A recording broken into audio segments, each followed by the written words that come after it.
Children may not always understand what they hear, but they always remember it.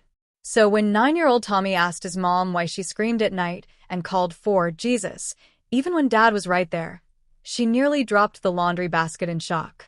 But that was just the beginning. What Tommy and his little sister Emma did next will have you laughing, crying, and maybe installing a second bedroom lock tonight. Tommy Reynolds was the kind of kid who didn't just notice things, he logged them. At 9, with sharp eyes and sharper ears, he was the unofficial detective of Maple Street in Kansas. His 6-year-old sister, Emma, followed him everywhere like a shadow in sparkly sneakers. Their parents, Melissa and Jake, loved them dearly. But they didn't know just how much the kids noticed. It started on a Friday night, when Tommy sat up in bed and heard a loud thump, followed by laughter, and then Mom's voice. "Oh, Jake, yes, just like that." Tommy sat straight up. "Just like what?" he muttered. The next morning, he walked into the kitchen with his hands behind his back like a courtroom judge.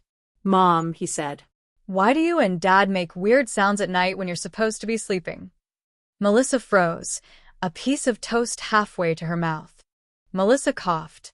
"Sweetie, sometimes adults, wrestle for exercise." Quietly. Tommy frowned. It didn't sound quiet. It sounded like someone got hurt. "You yelled, 'Oh Lord.'" That night, Tommy and Emma sat cross-legged under their blanket fort. "I think Mom and Dad are fighting," he whispered. Emma's eyes grew big. "Are they getting a divorce like Jason's parents?" "No," Tommy said firmly. "But we have to make sure." So they drew a plan on Tommy's notebook. They called it Operation Pillow Patrol. At 10:07 p.m., Tommy slipped out of bed like a ninja. Emma tiptoed behind, hugging her teddy bear. The house was quiet until that familiar thumping started. They crept toward their parents' door and peeked through the cracked curtain. What they saw made Emma gasp. "I think they're dancing," she whispered. Tommy narrowed his eyes. "No one dances on a bed like that." They ran back to their room. "We need to try it," Tommy declared. "What?" "The bed dance," Emma asked. "Yes," Tommy said. "We'll take turns being the dad." The next day, during Operation Don't Stop, Tommy jumped on the bed yelling, "I'm Daddy," while Emma chanted "Don't Stop," like a cheerleader.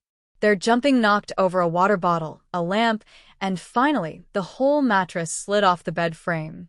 They both landed on the floor with a thud. "This isn't fun," Emma groaned. Tommy rubbed his elbow. "Maybe we're doing it wrong." That Sunday, Pastor Greg came by unexpectedly for a prayer visit. Melissa welcomed him, relieved by the distraction. Before they could begin, Tommy chimed in. "Pastor Greg, can you pray that Mom and Dad stop making thunder noises in the bedroom?"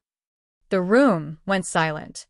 Pastor Greg blinked like he lost signal. "Excuse me?" he asked. Emma nodded. "They yell like they're watching football. Every night." Melissa nearly fainted. Jake cleared his throat.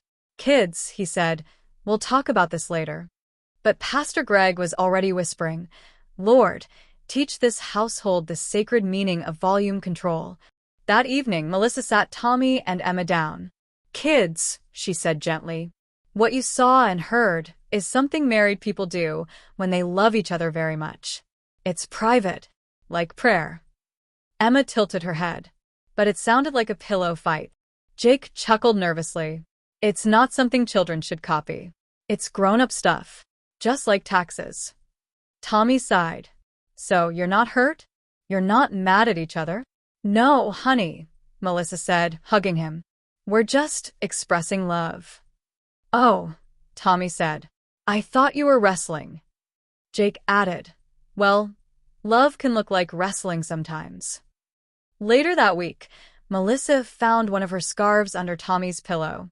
"What's this doing here?" she asked. "I used it to recreate the crime scene," Tommy admitted. "For science." That night, before bed, Tommy stood outside their parents' door, hands on his hips. "I think I'm done investigating," he said to Emma. "Why?" she asked. "Because last night Dad said, 'We're landing,' and Mom said, 'Touchdown.' I don't want to know what airport they're at." They both agreed to end Operation Pillow Patrol forever. Children may not understand what grown-ups do behind closed doors, but they feel everything. Whether it's love, stress, or confusion, little eyes and ears are always watching. So talk to them. Explain gently, and when in doubt, also close the door. And maybe invest in some carpeted floors.